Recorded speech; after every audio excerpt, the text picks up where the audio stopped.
천정배 의원이 열린우리당 창당을 주도했던 과거를 사과하고 민주당은 호남 출신 선대위원장 카드를 내놓는 등 텃밭 민심 잡기에 나섰습니다.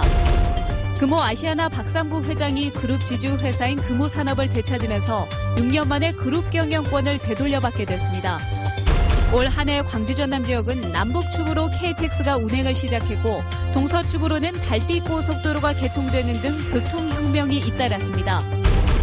사조직을 결성해 사전 선거운동을 한 혐의로 총선 출마 예정자가 고발되는 등 정치권의 혼돈을 틈타 불법 선거운동이 고개를 들고 있습니다. 여러분 안녕하십니까. 신당 창당을 추진하고 있는 천정배 의원이 과거에 열린우리당 창당을 주도했던 일에 대해서 공식 사과했습니다. 더불어민주당은 호남 출신의 공동선대위원장 카드로 텃밭 민심 잡기에 나섰습니다. 둘 다 때가 늦은 건 아닌지 모르겠습니다. 보도에 김인정 기자입니다. 천정배 의원이 지난 2003년 열린우리당 창당을 주도했던 과거를 사과했습니다.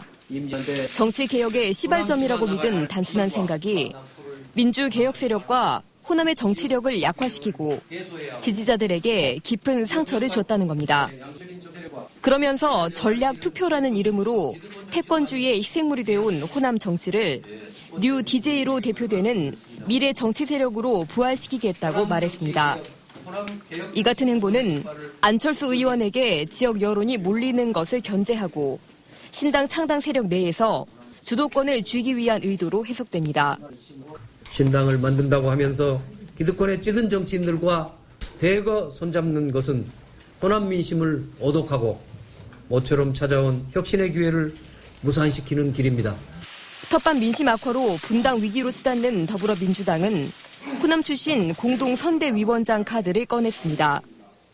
조기 선대위 구성 때 호남 출신 인사를 공동선대위원장으로 임명하겠다는 건데 신당 세력들의 호남 민심 구애에 맞불 차원으로 해석됩니다.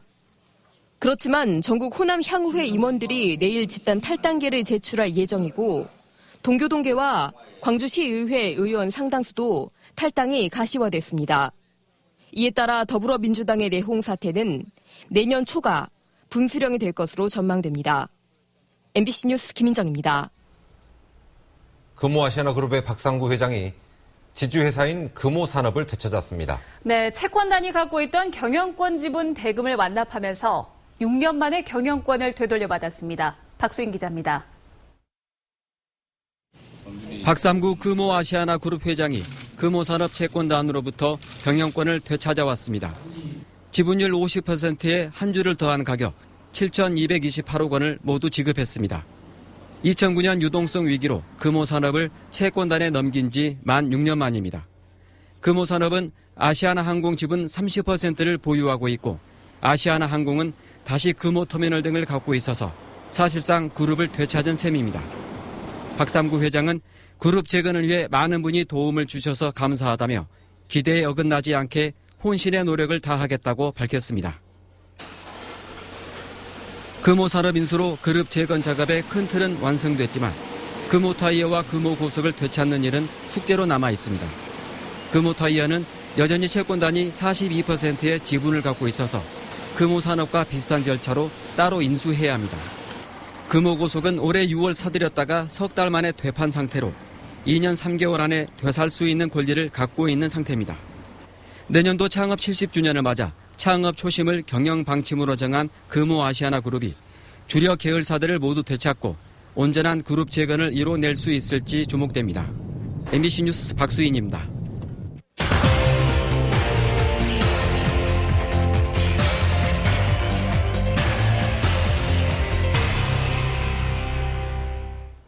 호남고속철도 개통은 교통의 일대 혁명으로 불렸습니다. 혁명이 성공적이었는지 아니면 진행 중인지 현장을 연결해서 자세히 알아보겠습니다. 송정영이 나가 있습니다. 송정근 기자, 연말인데 이용자들이 많습니까?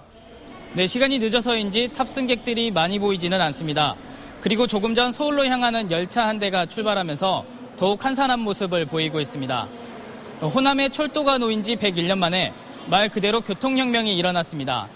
KTX가 개통하면서 지상 2층의 송정역사는 지상 4층의 건물로 거듭났고 이제 광주의 관문 역할을 하고 있습니다. 잠시 뒤 용산으로 가는 KTX가 8시 39분에 출발하는데요. 이 열차는 광주를 출발해서 2시간도 안 돼 서울에 도착합니다. 네. KTX 개통으로 어떤 변화가 생겼습니까? 네, 무엇보다 송정역을 이용하는 규모가 달라졌습니다. KTX 개통을 기점으로 앞뒤 5개월간의 추이를 살펴봤는데 이용객이 2.6배나 증가했습니다. 열차로 사람이 몰리면서 상대적으로 비행기는 34%, 고속버스는 11%가량 승객이 감소했습니다. 이 관광객도 증가했습니다. KTX 개통 직후인 지난 4, 5월 2달간 광주를 찾은 관광객은 지난해 같은 기간보다 8만 1천여 명으로 비율로는 20%가량 늘었습니다. 우려했던 역외 유출은 크지 않았습니다. 광주 한 백화점에서 자체 조사한 결과 역외 유출 고객이 KTX 개통 전과 비교해 별반 차이가 없는 것으로 분석됐습니다. 네, 주로 긍정적인 효과를 내는데요. 해결해야 할 과제도 있지 않습니까? 네, 가장 큰 문제는 송정역 복합환승센터 건립이 진척이 없다는 겁니다. 복합환승센터는 원래 2017년 완공을 목표로 추진됐는데요. 부지 매입 문제가 해결되지 않으면서 앞으로 한 발도 나아가지 못하고 있습니다. 이로 인해 송정역으로 가는 환승터미널 구축도 답보 상태입니다. 이 과정에서 개발 사업비가 절반가량으로 줄어 반쪽짜리 사업으로 전락하지 않을까 우려되고 있습니다. 또 북구나 동구 주민들이 보다 쉽게 송정역을 오갈 수 있도록 시내버스 노선 조정도 시급한 상태입니다. 이용객 증가에 맞춰 200명 규모의 주차장도 추가 증설이 필요해 보입니다. 네, KTX가 남북을 연결한다면 확장 개통한 광주 대구고속도로는 이 동과 서를 연결하는 교통망일 텐데요. 역시 기대가 크죠? 네, 지난 22일에 2차로에서 4차로로 확장 개통됐는데요. 동서로 오가는 관광객들이 늘 것으로 보입니다. 대구는 광주보다 인구가 100만 명가량이 많고 문화 소비층이 두터워 훌륭한 잠재적 손님이라고 할 수 있습니다. 광주와 대구의 달빛 동맹 역시 한층 더 강화되지 않을까 싶습니다. 고속도로가 넓어지면서 연간 760억 원의 물류비 절감도 예상되고 있습니다. 동서교를 못지않게 한층 더 안정해졌다고 볼 수 있는데요. 과거 88 고속도로는 킬로미터당 사망자가 전국 고속도로의 2배 가까이 됐지만 구분기를 개량하고 안전시설을 보강하면서 죽음의 도로라는 오명을 벗을 것으로 기대되고 있습니다. 지금까지 광주 송정역에서 전해드렸습니다. 네, 호남선 KTX가 개통하면 남도 관광이 활성화될 거라는 기대가 많았었는데요. 적어도 담양, 대나무, 박람회는 덕을 톡톡히 벗습니다. 여기서 배울 점도 있을 것 같습니다. 한신구 기자입니다. 지난 9월부터 한 달 보름 동안 계속된 담양, 대나무, 박람회. 관람객 104만 명이 몰릴 정도로 호평을 받았고 생태도시 담양의 이미지도 높였습니다. 대나무라는 한정된 소재에도 풍부한 콘텐츠와 즐길거리로 관람객의 발길을 잡는 데 성공했기 때문입니다. 잘해 도신 것 같아요. 주제별로 악기도 만들고 부채도 만들고 하시는 거 보니까 되게 쓰임새가 많은 것 같아요. 대나무.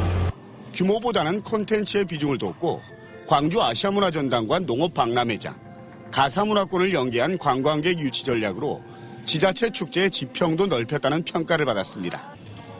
지역이 가진 작지만 특화된 자원을 잘만 활용하면 관광객 유치는 물론 지역 브랜드 가치도 높일 수 있는 사례로 꼽힙니다. 이처럼 지역 고유의 관광 자원과 맛과 멋 등 문화 자원의 융복합을 통해서 스쳐가는 관광지라는 지역 관광의 한계를 벗어날 수 있습니다. 가사문화 가지고도 담양과 광주가 갈 수 있고 영산강을 가지고도 담양부터 광주, 무안, 한평, 목포에 이르기까지 이렇게 협력해서 하면 엄청난 시너지 효과를 가질 수가 있다. 관람객의 눈높이와 달라진 여가 문화에 맞춘 다양한 볼거리와 즐길거리를 찾고 그렇게 갖춰진 관광 자원을 잘 관리해 나가는 노력도 빼놓을 수 없습니다.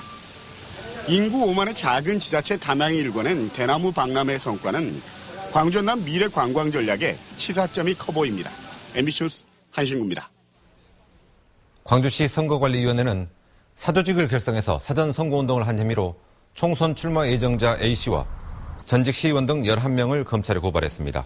이들은 지난 5월 산악회를 결성한 뒤에 5달 동안 15차례에 걸쳐서 선거구민 6천여 명을 대상으로 관광 행사를 열어서 A씨의 업적과 공약을 홍보하고 기념품을 돌리는 등 공직선거법을 위반한 혐의를 받고 있습니다. 광주 전남의 정치 신인들이 최근 탈당한 호남 현역 의원들에게 백의 종군을 촉구했습니다. 정치 신진 모임인 정치혁신 한걸음 더는 오늘 성명을 내고 더불어민주당의 실패에 1차적 책임이 있는 탈당 호남 의원들이 신당 창당 흐름에 합류해서 안철수 전 대표를 둘러싸고 있는 모습은 호남 정치 혁신과는 거리가 멀다면서 결단을 촉구했습니다. 일본군 위안부 문제에 대한 한일 양국의 합의를 규탄하는 목소리가 잇따르고 있습니다. 근로정신대 시민 모임은 성명서를 내고 한일 합의는 위안부 피해 할머니들의 명예회복과는 전혀 상관없는 굴욕적인 결과이고 다른 강제동원 피해자들의 문제 해결마저 어렵게 만드는 안 좋은 선례를 남기고 말았다며 굴욕적 합의를 파기하라고 촉구했습니다. 광주 전남 평화와 통일을 여는 사람들 역시 일본 정부가 위안부 강제동원의 불법성을 인정하지 않았고 피해 배상도 외면했다며 이는 피해 할머니들의 명예와 존엄을 짓밟는 행위라고 규탄했습니다. 광주시가 스웨덴 스톡홀름의 국제안전도시 공인센터로부터 국제안전도시 공인을 받았습니다. 국제안전도시는 사회 구성원 모두가 지속적으로 안전해지기 위해 노력하는 도시를 뜻하며 광주시는 그동안 안전도시 조례를 제정하고 자살 예방과 재해 예방 등 안전 증진 사업을 꾸준히 추진해왔습니다. 이번 공인은 세계에서는 365번째, 국내에서는 11번째입니다. 광주는 물론 전국에서 가장 교통사고가 많이 발생하는 것으로 악명이 높은 광주 개수교차로의 교통체계가 개선됐습니다. 광주시는 터미널에서 독립 IC 방면 지정체 해소를 위한 우회전 차로를 확장하고 교통섬을 일부 설치하고 우회전 차로를 조정했습니다. 또 빛고울로에서 터미널 방면으로 좌회전하는 차량들을 유도하기 위한 컬러레인을 설치하는 등 설치 작업을 마무리했습니다. 광주국제영화제가 상임이사의 공금 횡령 의혹 사태로 심각한 업무 차질을 빚고 있습니다. 광주국제영화제 조직위에 따르면 A 상임이사가 최근 공금 횡령 등 자신에 대한 의혹이 불거지자 5년치 회계장부와 사후 보고서 통장 등을 빼돌리면서 업무에 차질이 생겼고 이에 이사장은 A 상임이사를 절도 혐의로 경찰에 고소한 상태입니다. A 이사는 공금 횡령 사실이 없는데도 퇴진 압박 끝에 부당하게 해임당했다며 민형사상 대응에 나서겠다는 입장이어서 내홍은 지속될 전망입니다. 다음은 희망 2016 나눔 캠페인에 성금을 보내주신 분들입니다. 금호고속이 임직원의 급여 우수리를 모아 마련한 성금 481만 4천 원을 광주사회복지공동모금회에 전달했습니다. 금호고속 임직원은 지난 2006년부터 급여 끝전을 모아 매년 연말 이웃돕기 성금으로 기부해왔으며 올해까지 1억 3천여만 원을 모금했습니다. 광주도시공사 임직원은 300만 원을, 곡성구 노사면 주식회사 자연과 미래에서는 100만 원을 보내주셨습니다. 함께해 주셔서 감사합니다. 앞으로 광주에서 20세대 이상 공동주택을 지을 경우 지구 단위 계획 수립을 반드시 거쳐야 합니다. 광주시는 이 같은 내용이 포함된 도시계획 조례안이 시의회를 통과했다며 용도 변경, 지역 변경 등 건축 제한이 완화되는 사항이 포함된 대규모 시설 이전지에 대한 계획을 세울 때도 광주시와 사전에 협상할 수 있도록 한 근거가 포함됐다고 설명했습니다. 또 3,000제곱미터 이상 도시계획 시설 이적지의 용적률은 이전보다 하향 조정됩니다. 광주 광산경찰서는 해외여행을 예약한 단체 고객의 경비를 가로챈 혐의로 여행사 대표 39살 A씨를 구속했습니다. A씨는 2013년 8월 50명에게 동남아 여행 상품을 판매하고 이들로부터 계약금 등 5,600만 원을 받아 해외로 달아난 혐의를 받고 있습니다. 광주지법 형사 1부는 진술조서를 훼손한 혐의로 기소된 67살 박모 씨에 대한 항소심에서 원심과 같은 징역 6개월을 선고했습니다. 박 씨는 지난 6월 옛 광주교도소에 수감 중에 수용생활 방해 등의 혐의로 교도관의 조사를 받다가 진술조서 3장을 찢은 혐의로 기소됐습니다. 국토교통부 국토지리정보원이 내년 원숭이 해를 맞춰 원숭이 관련 지명을 조사한 결과 광주 전남에는 딱 한 곳이 있는 것으로 나타났습니다. 원숭이와 관련된 지명은 영광군 동남면 순원동 마을로 원숭이가 과일을 품고 있는 형상이라는 뜻에서 선원동으로 불리다가 지금은 순원동으로 쓰이고 있습니다.